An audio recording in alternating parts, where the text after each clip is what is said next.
Welcome to Soil Sampling, a simple how-to guide. I'm Jim Hillary, the Agriculture and Natural Resources Extension Agent for Virginia Cooperative Extension in Loudoun County, Virginia. Soil fertility is a measure of soil's ability to provide plants with the nutrients necessary for growth and development.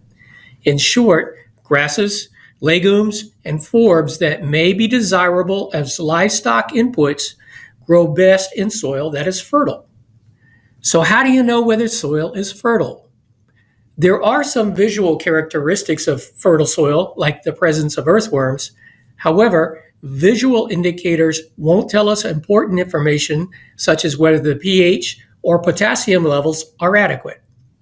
That information is necessary to make informed fertilizer and lime purchases for a farm, and it requires soil sampling, soil analysis, and a soil test report.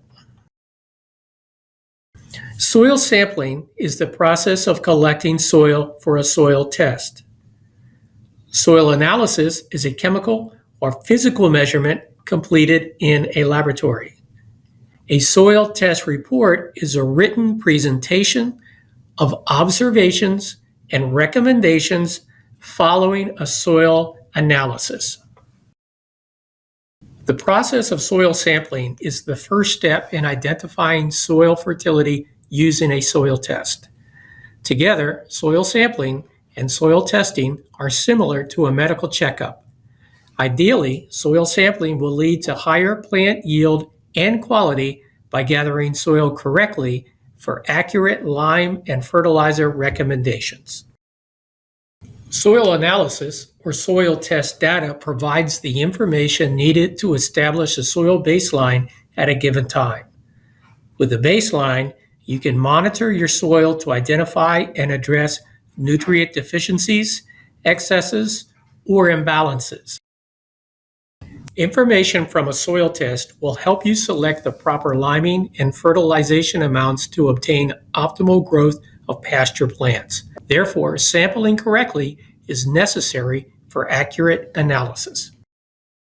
Soil test results are no better than the sample submitted to the laboratory for analysis. One of the most important steps in soil testing is collecting the sample. Soil sampling begins with a visit to the local extension office to gather soil box and an accompanying soil information sheet. A soil sample should be representative of the area to be tested.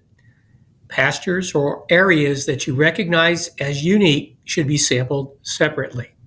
This means that you may have one sample for your back pasture and another for your front pasture.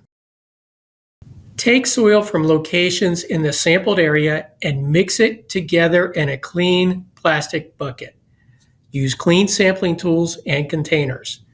Don't use tools or containers that have been used for mixing or applying fertilizer or limestone, because a small amount of residue on tools or containers can contaminate the sample. Use a trowel or a soil corer to collect soil samples. Other tools to consider using are a shovel or a battery-powered drill with an auger bit. When you take soil samples, remove any surface litter such as turf, thatch, or mulch.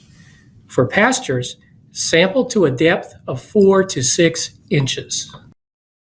Soil for a sample should be collected in a clean plastic bucket and thoroughly mixed. Fill the soil sample box to the indicated line with the mixed soil. Supply all the information asked for on the soil sample box. On the soil sample information sheet, list your name and address, crop information, and the sample number. You will see that the information on the soil box and information sheet will match. This is the information that tells the soil test technician which result data will be most helpful for making decisions about amending your soil. Soil sample boxes and information sheets are available from your county extension office. Some offices may have a soil corer that you may borrow. The locations and operating hours vary, so call ahead first. Thank you for watching Soil Sampling, a simple how-to guide. If you have questions, please call or email me. I'm Jim Hillary, the Agriculture and Natural Resources Agent for Loudoun County, Virginia. Here's my contact information.